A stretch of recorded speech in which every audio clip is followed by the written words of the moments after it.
اب اس سے پہلے میں حمزہ متحرک لگا دیتی ہوں.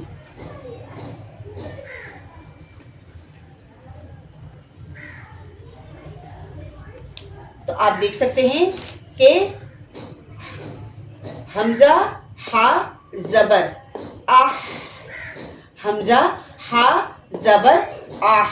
اب دیکھیں ہا ساکن ہے، تو جب ہم پڑھیں گے حمزہ ہا زبر آہ، آہ ہا، آہ، یعنی ساکن حرف کے اوپر آواز رکی آہ. تو یہی ہمارے ہا کا مخرج ہے، یہی جگہ ہمارے ہا کا مخرج ہے. آہ ہا، آہ ہا. آپ نے دیکھا ساکن حرف پر جہاں آواز رکی وہی ہمارے ہا کا مخرج تھا. آہ ہا. اسی طرح سے او، غرغرارے والے حصے میں آواز جا کر رکی ہے او. ہماری آواز رکی ہے غائن کے اوپر، تو یہی ہمارا غائن کا مخرج ہے. او، او، غائن، او، غائن، غائن. آہ ہا، آہ ہا، او، غائن، او، غائن.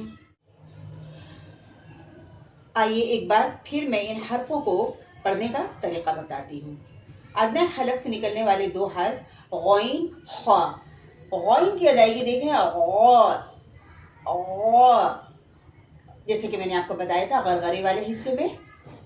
عموماً ایسا ہوتا ہے کہ بیماری کی حالت میں ڈاکٹر بتاتے ہیں کہ گرم پانی سے غرارہ کیا جائے، تو وہ جو غرارہ حلق کے منہ کے آخری سرے تک اور حلق کے شروع میں جو غرغرے کی جاتی ہے وہیں پہ غائن کا مخرج ہے. غا، غا، غائن، غائن. اور یہ خا، اس میں خراٹے کی آواز آئے گی. خا، خا. پڑھیے غائن خا، خا. اسی طرح سے اقصی حلق یہاں سے ادا ہونے والی یہ دو حرف حمزہ ہا. پڑھیے حمزہ ہا. آپ دیکھ سکتے ہیں کہ حمزہ اور ہا میں آواز سینے کی جانب دب رہی ہے. حمزہ ہا، آواز سینے کی جانب دب رہی ہے. آپ پریکٹس کرتے جائیں. حمزہ ہا. آ جاتے ہیں وسط حلق یعنی حلق کے درمیان سے نکلنے والے حرفوں کی طرف، کہ جیسا کہ میں نے آپ کو بتایا تھا اسی طریقے کو آپ پریکٹس کرتے ہوئے یعنی ابھرے ہوئے حصے پہ اپنی شہادت کی انگلی یا 2-3 انگلیاں رکھ کر اس جگہ کو ہلکے سے دبائیں اور وہاں سے یہ دو حرف ادا ہوں گے. عین، عین، عین، ہا، ہا.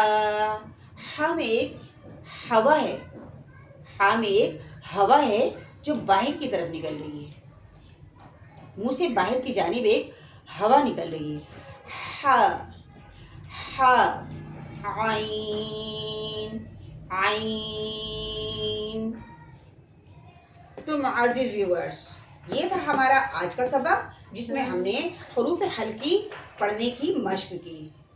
آپ لوگوں کے لیے یہ ضروری ہے کہ جیسے جیسے ہم لوگ ہر مخرج اور ان سے نکلنے والے حروف کو پڑھتے جائیں، آپ بھی ان کی مشق کو معمول کا حصہ بنا لیں.